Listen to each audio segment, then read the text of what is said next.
বিশ্বকাপ খেলতে যুক্তরাষ্ট্রের পথে টিম বাংলাদেশ। বিমানবন্দরে দলকে বিদায় জানাতে ভক্তদের ছিল উপচে পড়া ভিড়।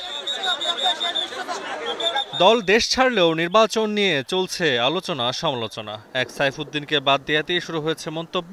তবে সাবেক প্রধান নির্বাচক মনে করেন দল নির্বাচন নিয়ে পারফরমেন্সের চেয়ে প্রাধান্য দেওয়া হয় ব্যক্তিগত পছন্দ। আসলে আমার মনে হয় যে আমরা গত ৩-৪-৫ বছরে টিমের মধ্যে অনেক ধরনের পরিবর্তন দেখেছি, যেটার কোনো এক্সপ্লেনেশন মানে আমার কাছে অন্তত ছিল না।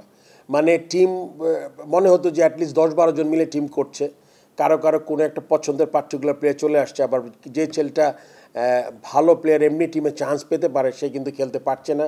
একটা ছেলে যখন ভালো ব্যাক পাবে না টিম থেকে, ব্যাকিং ইন টার্মস অফ সঠিক জায়গায় সঠিক সময়ে চান্স পাওয়া।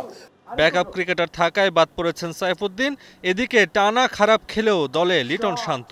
কারণটা কি তাহলে পাইপলাইনে ক্রিকেটার সংকট? আর সে সমস্যা না থাকলেই কি বাদ পড়তেন তারা?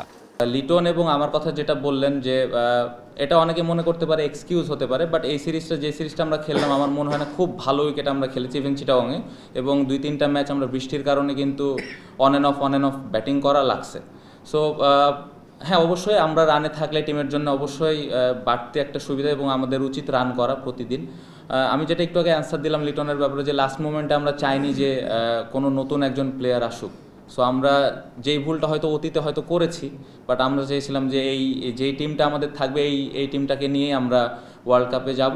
দল নির্বাচন নিয়ে কাটাছেঁড়া হবে, কিন্তু সবার প্রত্যাশা বিশ্বকাপে ভালো খেলুক বাংলাদেশ, অন্তত বিশ্ব আসরের গ্রুপ পর্ব পার করবে এবার, এমনটাই প্রত্যাশা সবার। তাসওয়ান নাফি, এখন, ঢাকা।